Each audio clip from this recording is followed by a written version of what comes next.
Bonsoir. Mesdames, Messieurs, ce soir au moins, il est tout à fait normal que cette rubrique passe après les informations sportives, puisque nous allons évoquer la carrière d'un athlète. D'un athlète qui est, c'est le moins que l'on puisse dire, encore en pleine forme. Monsieur Bombars, votre nom est resté dans l'histoire de la lutte et du catch, tel celui d'une vedette. Et que j'ai eu la chance de réussir assez bien dans ce nouveau style qu'on appelait avant-guerre, tout de suite avant-guerre, c'est-à-dire 36, 37, la lutte américaine, qu'on a changé pendant la guerre par l'occupation en lutte libre de combat et qui depuis lors s'appelle catch. Dès 1937, j'ai enlevé mon premier titre de champion de Belgique des poids moyens en rencontrant Hyacinthe Rosen, qui lui avait quand même été 3 fois champion d'Europe, amateur bien entendu. Mais moi, pour ma part, je me trouve, j'ai très bien réussi là-dedans. J'ai continué à évoluer et j'ai réussi malgré tout à devenir 7 fois champion de Belgique de poids moyens et 1 fois champion de Belgique en poids mi-lourd. Est-ce que je peux vous demander combien vous pesez maintenant, monsieur Bombard? J'ai légèrement pris du poids, 128 kilos. 128 kilos, non, plus moyen du tout alors. Non, c'est un gros moyen, disons. On devrait presque créer une nouvelle catégorie de super lourd, si on peut dire, enfin. Quels sont les grands noms du sport que vous avez côtoyés? Côtoyé, écoutez, j'ai tiré, si on appelle tirer, j'ai tiré Deglan, Caroli, comment dirais-je encore, je m'excuse, j'hésite un peu, il y en a eu tellement. Ici en Belgique, j'ai eu des Matassa, c'était un de ceux que je préférais rencontrer, c'était un scientifique qui est toujours encore en action d'ailleurs. Alors évidemment, j'ai fait des tournées en Allemagne, là j'ai rencontré tous les champions possibles, imaginables, Nest, Chenet, tous, le Duc, je les ai tous rencontrés, avec diverses fortunes, mais je me défendais pas mal.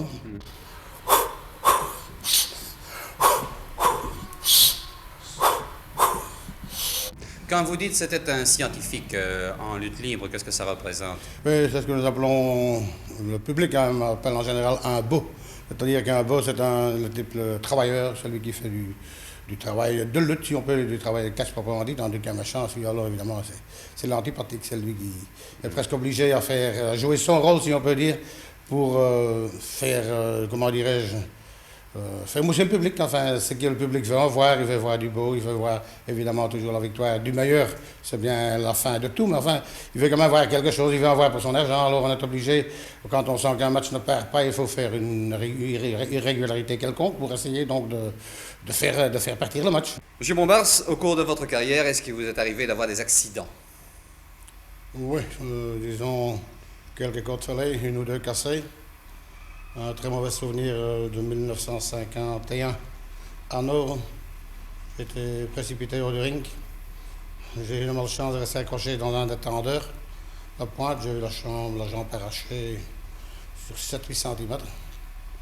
On regarde d'ailleurs la jambe, une très vilaine cicatrice, que je peux vous montrer si ça vous intéresse. Et malgré tout, là, comme j'étais dans un contrat obligatoire, on m'a soigné pendant 7-8 jours, 8 ans de jours je pense. Et j'étais obligé de nouveau de lutter tous les jours avec ma jambe ouverte, couturée. Quand est-ce que vous avez abandonné les compétitions, M. Bombard? Moi, j'ai arrêté en 55. Est-ce qu'à votre avis, depuis le temps où vous étiez en activité, si je peux dire, et maintenant, est-ce qu'il y a une différence? Est-ce que... À mon avis, je ne sais pas si je me trompe, je n'ai plus tellement suivi, visuellement, je n'ai plus tellement suivi, mais le catch ne s'est pas amélioré.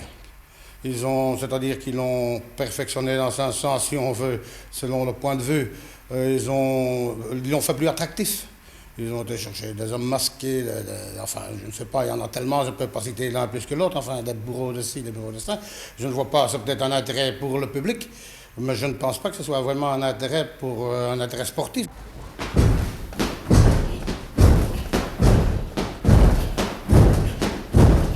Je crois que jadis, votre souplesse était quasi légendaire. Est-ce que vous avez pu en conserver quelque chose? J'étais reconnu comme un tout souple, ma spécialité de saut chassé, ciseaux à la volée, tout ça.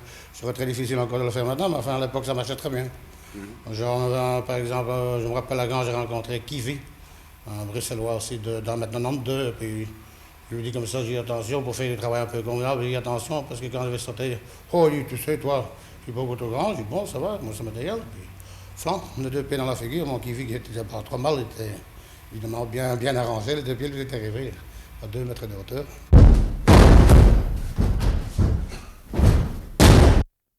Et maintenant, Ah vous bon? savez néanmoins encore faire de la culture physique, vous avez encore... Bon, je délaissais tout. De temps en temps, il me prend une petite fantasie.